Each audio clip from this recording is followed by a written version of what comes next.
hari ini mungkin akan menginformasikan mengenai pasien yang memang saat ini masih dalam perawatan di Rumah Sakit Pelni, yang mungkin juga cukup banyak beritanya saat ini. Jadi kami mengklarifikasi seperti apa keadaan terakhir pasien tersebut.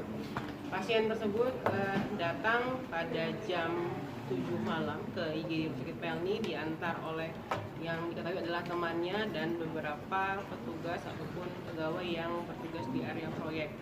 Nah, pasien tersebut ditemukan dalam keadaan tidak sadarkan diri dan kemudian langsung dibawa ke Rumah Sakit Pelni. Dari tim kami yang bertugas di emergency kemudian mengasas pasien, memeriksa dan melihat apakah kebutuhan medis yang akan dapat diberikan kepada pasien ini sesuai dengan kebutuhannya.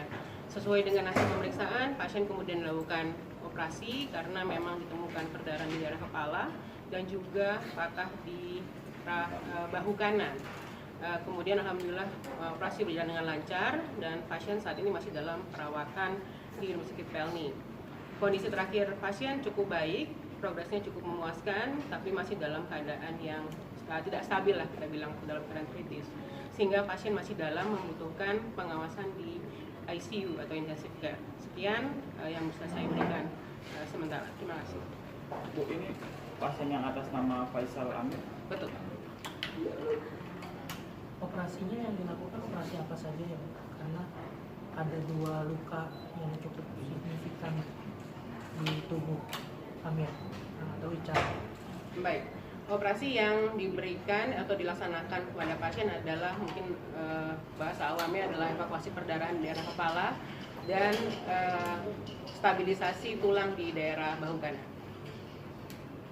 Ini masih akan terus dipantau secara intensif berapa lama kira-kira, dok? Betul, pasien ini masih dalam pengawasan intensif di ICU. Kami akan lihat sekitar 1-2 kali 24 jam. Apabila memang mengalami perbaikan, ada mungkin nanti alat-alat invasif yang bisa mulai disapih atau dilepaskan dari pasien. Kalau tindakan-tindakan medis lain kira-kira diperlukan tidak setelah operasi dilakukan? Sejauh ini dengan keadaan pasien, tindakan medis yang sifatnya invasif lain mungkin belum diperlukan, tapi semua tergantung keadaan pasien karena pasien masih dalam pengawasan yang cukup intensif. Dok, kalau lukanya di dekat luka di bahu maupun di kepala ini apakah sudah terdiagnosis juga oleh tim dokter yang menangani? Untuk penyebab kami belum dapat menentukan secara pasti karena mekanismenya pun kami tidak mengetahui secara jelas.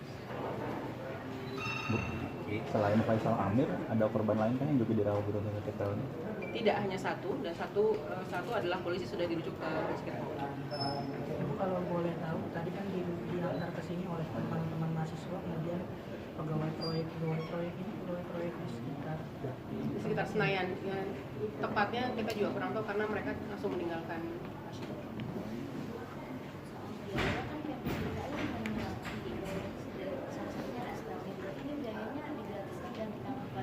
Betul, biaya ditanggung oleh Pemda DKI. sampai pulih.